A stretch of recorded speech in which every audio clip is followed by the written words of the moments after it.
Okay, so first episode after I rebranded. That's so exciting.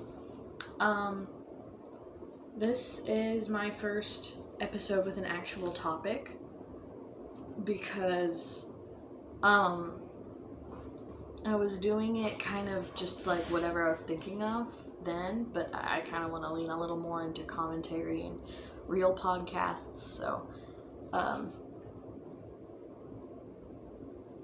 but today isn't criticizing a topic, it is explaining one, and the topic is, this is part one of explaining Weezer's history. And it's part one because I know that it's going to take more than 15 minutes to explain all of it. So let's just start from the beginning. The founder, Rivers Cuomo, when he was 7 years old, he was introduced to Kiss, the hair metal band, and it was like his favorite thing ever. Like, he wanted to be just like them. So when he was 14, he got his first guitar and quickly started a cover band with his brother and his childhood friend Justin Fisher.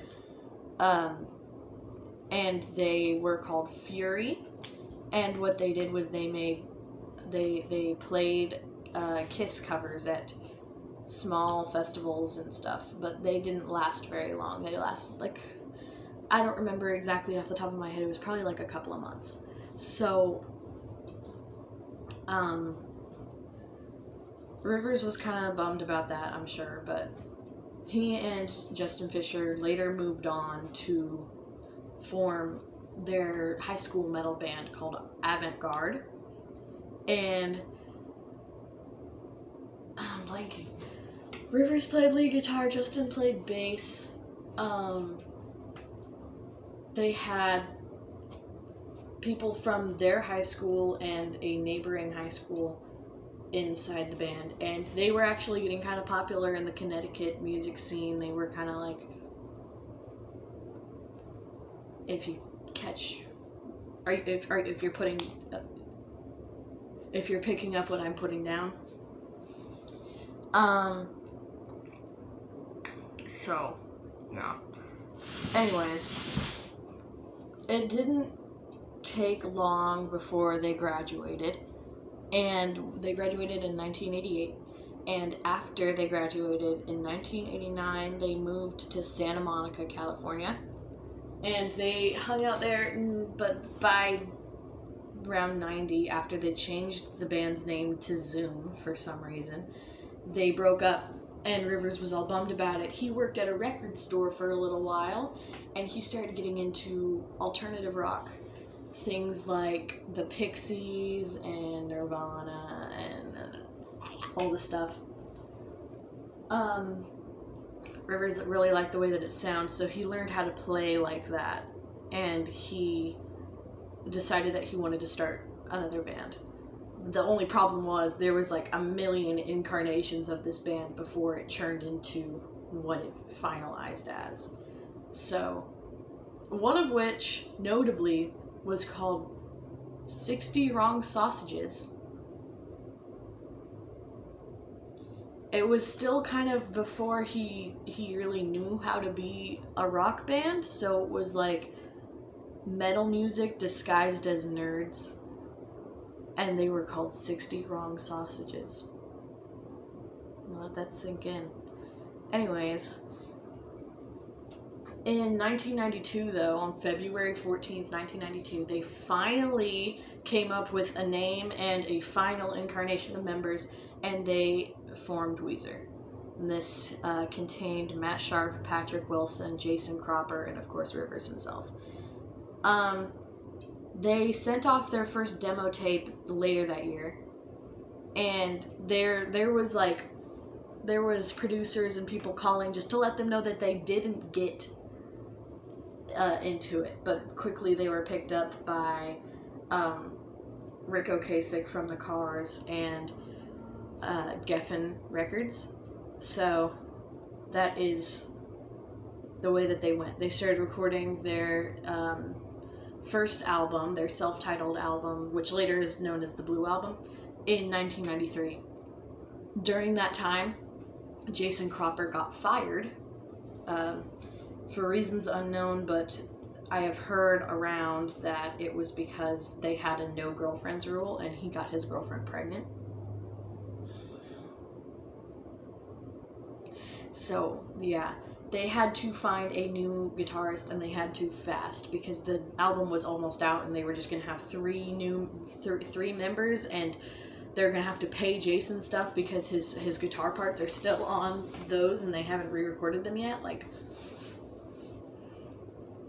so Rivers called up a guy that he met at one of their club shows, and though he didn't get the response the day after he did, after leaving a message on the answering machine.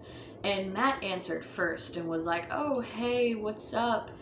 Rivers was like, "Stop stalling," and he grabbed the phone and he started asking a whole bunch of questions. One of them was, "What's your favorite Star Wars action figure?"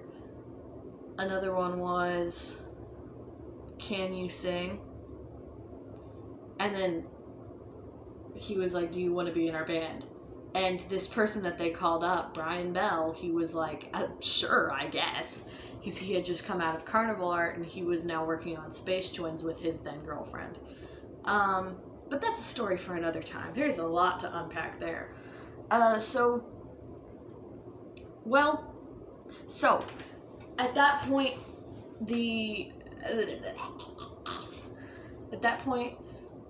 Rivers had already re-recorded all of Jason's guitar parts himself, and there was no time for Brian to do over them because he didn't know how to play most of the songs. So they just had him do backing vocals, and then they put the album out. And initially, it wasn't a smash hit like everybody knows it to be these days. And Brian was all like, "Oh my god, I failed again." Everybody was like, "Yeah, we kind of expected this." But a year later, on Windows 95, without their permission, the Buddy Holly music video was put like in a file that you could find on every copy of that. And some of them were excited because you've never seen a video on a computer before. That's uncalled for. And others were not so happy. Cough, cough, Pat, he said it once. For some reason. But the exposure on the computer system to their music video and the song that came with it is what made them popular, and Rivers knew he had to act fast to make another album. So as he was doing his Harvard thing and getting his leg surgery to fix his leg length discrepancy, he was working on the album Songs from the Black Hole. But quickly he got very, very depressed.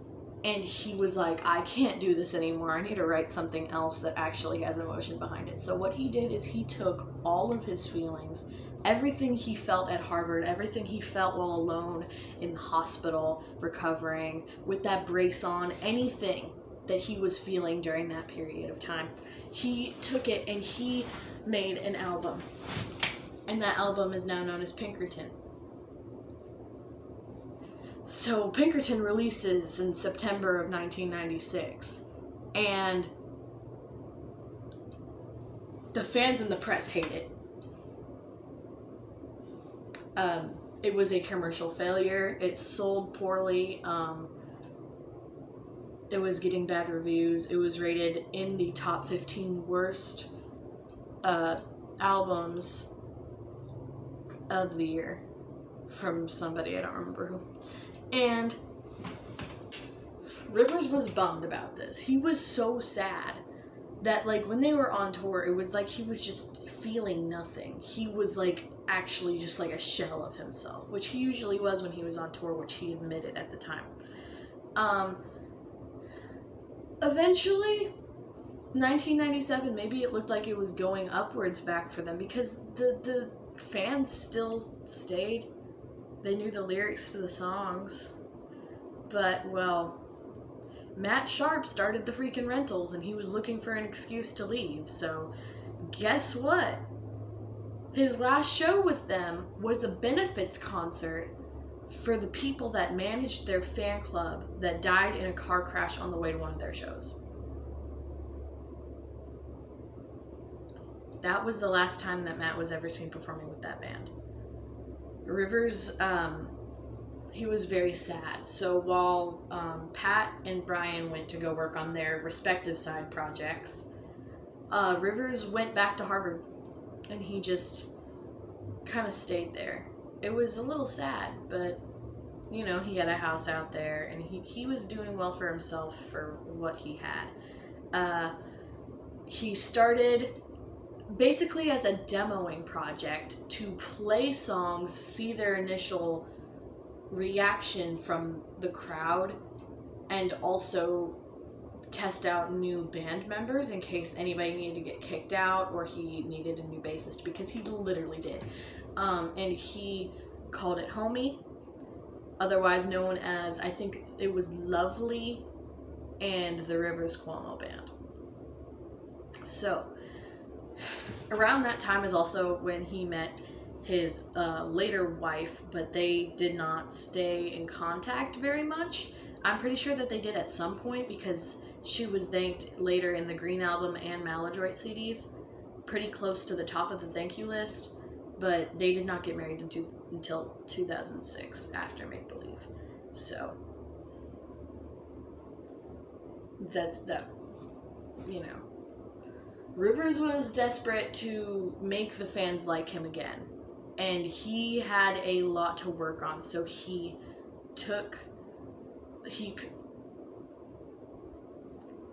painted the walls of his room black, and he covered the windows with insulation, and he locked himself in that house just making songs.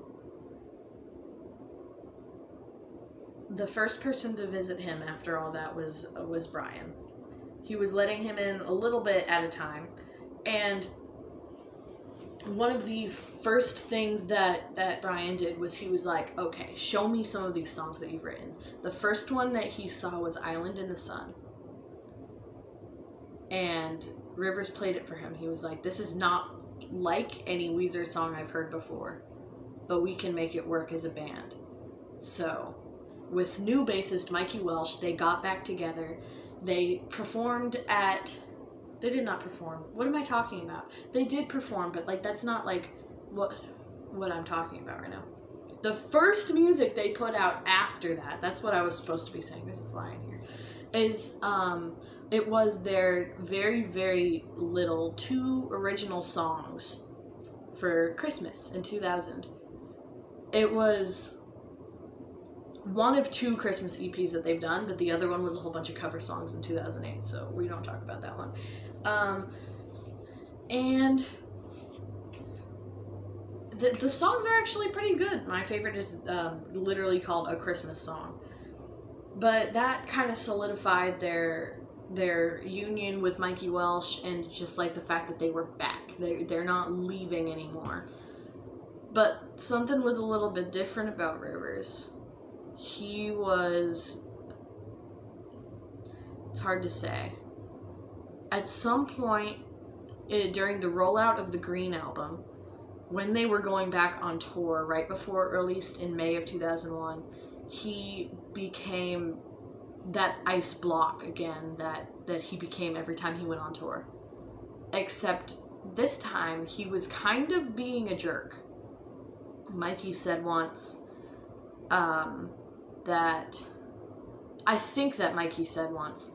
that Brian was trying to talk about Space Twins in an interview, and Rivers just completely interrupted him and said, like, this is about Weezer. Shut up.